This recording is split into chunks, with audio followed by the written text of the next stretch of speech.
Hello दोस्तों, ये कहानी है एक होने वाले कपल की जिसमें लड़के को लड़ाई और खून खराबा पसंद है, जबकि लड़की तो पैदा क्रिमिनल फैमिली में होती है, लेकिन वो बहुत काइंड हार्टेड पर्सन है और वो नॉर्मल लाइफ जीना चाहती है। इस एनिमे का नाम याकुजा फियांसे है।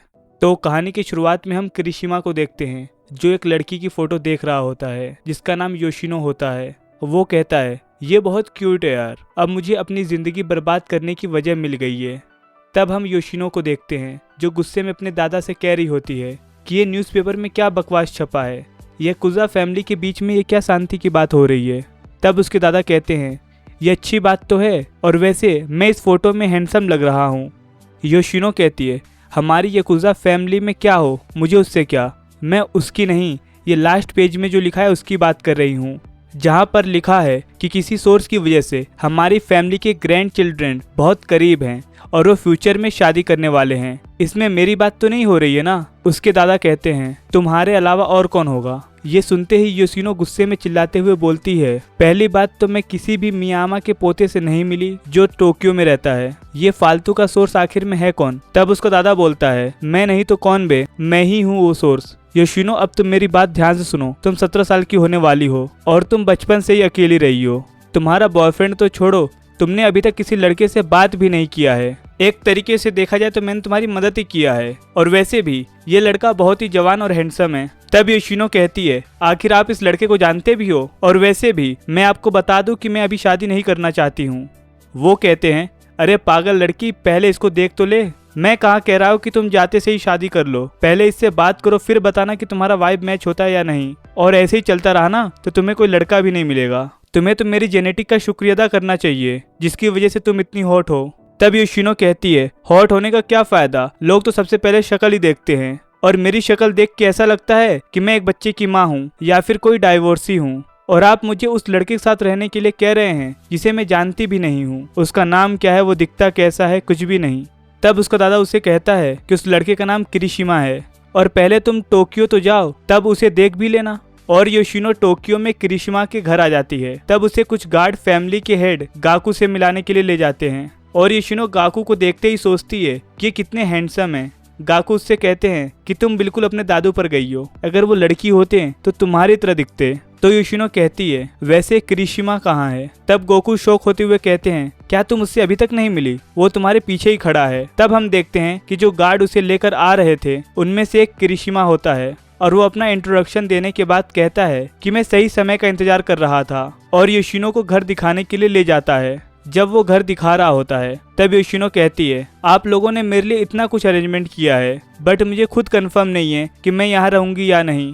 तो किरिशिमा बताता है कि कोई बात नहीं, मुझे पता है तुम्हें यहाँ जबरदस्ती भेजा गया है और वैसे भी ये कितना ओल्ड फैशन है कि जिन्हें हम जानते भी नहीं एकदम से उनके बीच शादी की बात तय हो जाती है, जैसे कि तुम हमें ही देख लो। और वैसे मुझे लगा भी नहीं था कि तुम आओगी, लेकिन तुम आई तो मुझे अच्छा लगा।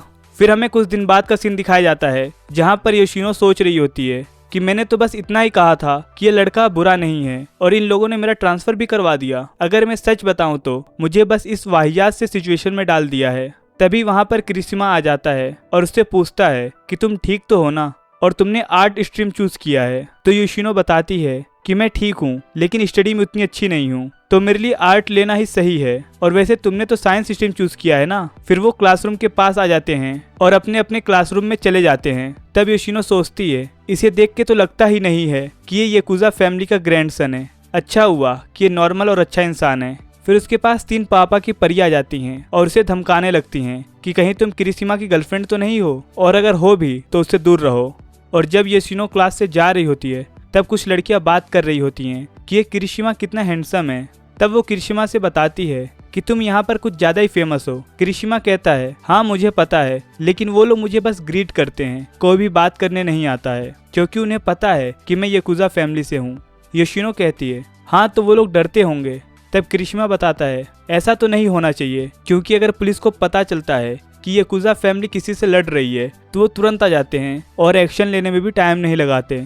तब योशिनो पूछती है, वैसे एक बात बताओ, अगर तुम्हें कोई अजीब नज़रों से देखता है तो तुम्हें कैसा लगता है। तब वो किलर स्माइल देते हुए कहता है कि सच बताऊं तो मुझे झाट फर्क नहीं पड़ता। फिर वो नॉर्मल होते हुए पूछता है कि सब ठीक तो है ना और वो वहाँ से चले जाते हैं। फिर हम देखते हैं कि योशिना सो नहीं पा रही होती है और सोचती है कि वो उस समय बिल्कुल अलग लग रहा था और वो पानी पीने के लिए आ जाती है। लेकिन तभी वो देखती है कितने रात में कोई घर आ रहा होता है और उसके शर्ट और हाथों पर खून लगा हुआ होता है। तब वो घबरा जाती है और सोचती है कि ये तो किरिशिमा जैसा लग रहा है। नहीं नहीं, वो नहीं हो सकता है। फिर अगले दिन स्कूल में योशिनो उससे पूछती है कि अब मैं यहाँ रहने लगी हूँ तो मुझे कुछ चीज़ों की ज़रूरत है, तो उसे खरीदने के लिए क्या तुम मेरे साथ चल सकते हो? तो फिर वो कहता है क्यों नहीं, हम आज रात को ही चलते हैं। फिर वो अपने क्लास के लिए चला जाता है। फिर योशिनो उन पापा की परियों को देखती हैं जो आपस में बात कर रही होती हैं कि किरिशिमा को वो लड़की आखिर पसंद कैसे आ गई। तब उनमें से एक लड़की कहती है कि तुम्हें पता है वो धंधे वाली है और उसके ऊपर बहुत सारा लोन था, तो उसने ये काम करके लोन के पैसे चुकाए हैं।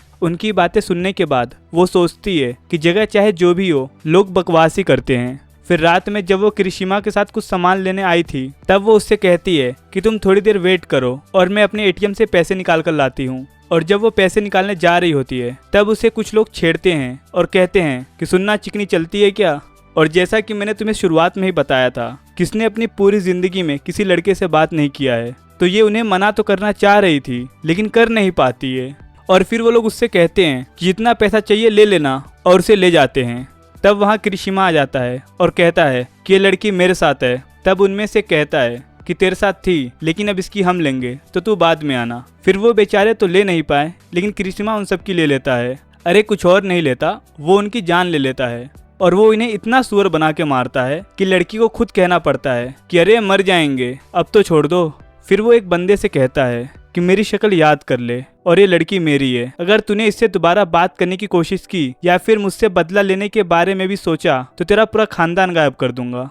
फिर जब वो योशिनो को ले जा रहा होता है तब उससे कहता है कि मुझे पता है तुम्हारे साथ ये पहली बार हुआ है जब किसी ने तुम्हारे साथ ऐसा बिहेव किया है, क्योंकि तुम वहाँ पर अपने ग्रैंडफादर की वजह से सेफ थी। तो इतनी बात याद रखो कि ये तुम्हारा ओसाका नहीं है। तब वो कहती है कि मुझे माफ करना, मैं अगली बार से ध्यान रखूंगी। और वैसे तुम्हें अपना टी शर्ट चेंज कर लेना चाहिए, इस पर खून लगा है और किसी ने पुलिस को कॉल कर दिया ना तो तुम दिक्कत में पड़ सकते हो। तब वो अपना टी शर्ट उतार देता है और योशिनो उसकी बॉडी पर बने हुए टैटू को देखकर शॉक हो जाती है। वो उससे पूछता है कि तुम ठीक तो हो ना, और उसके गालों को छूने के लिए अपना हाथ आगे बढ़ाता है, लेकिन तभी वो उसका हाथ हटा देती है और फिर उससे माफी मांगने लगती है। तब किरिशिमा उससे कहता है कि मुझे तो तुमसे कुछ ज्यादा ही उम्मीद थी, क्योंकि तुम सोमियो गुमी की ग्रैंड डॉटर होने के साथ साथ किरीगया गुमी से भी जुड़ी हो, जिनकी बदौलत तुम इतनी हॉट हो। लेकिन तुम अंदर से सड़ चुकी हो, तुम बस एक चूजे की तरह हो जिसे लगता है कि दुनिया बहुत अच्छी है।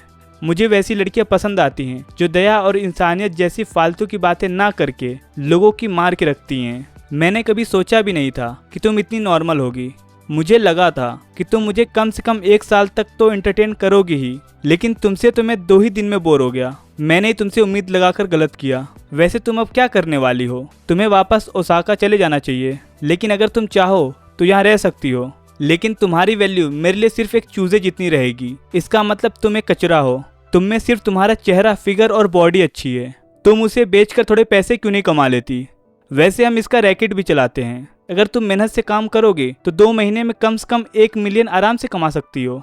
और अगर तुम्हें इन सब से डर लगता है तो तुम ओसाका जा सकती हो। और जो मैंने अभी तुमसे कहा है यही बातें एग्जैक्टली उन्हें जाकर बता देना। वो ये सब सुनने के बाद डरी हुई होती है और सोचती है कि मुझे ओसाका वापस चले जाना चाहिए। और मैं इसे कितना अच्छा समझ रही थी, लेकिन ये किसी शैतान से कम नहीं है।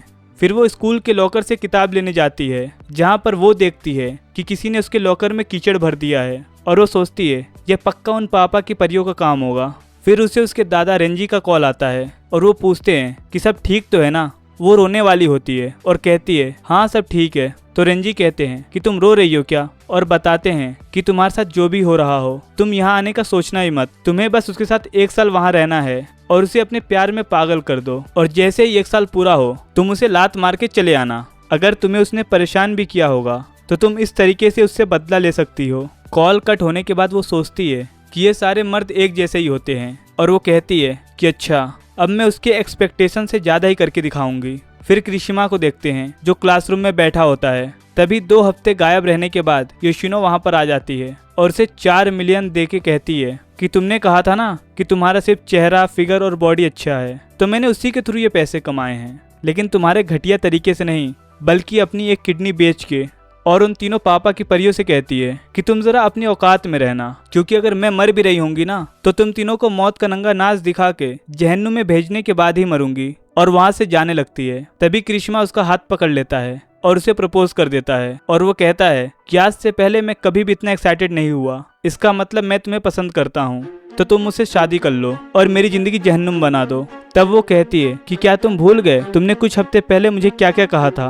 वो कहता है कि मुझे उसके लिए माफ करना, लेकिन वो तुम ही हो जो मेरी जिंदगी बर्बाद कर सकती हो। तो हम इस एपिसोड की एंडिंग पर आ चुके हैं और अगर तुम चाहते हो कि मैं ये सीरीज कंटिन्यू करूं तो सब्सक्राइब और कमेंट करना। फिर मिलते हैं किसी और नई वीडियो में, तब तक के लिए बाय, सायोनारा।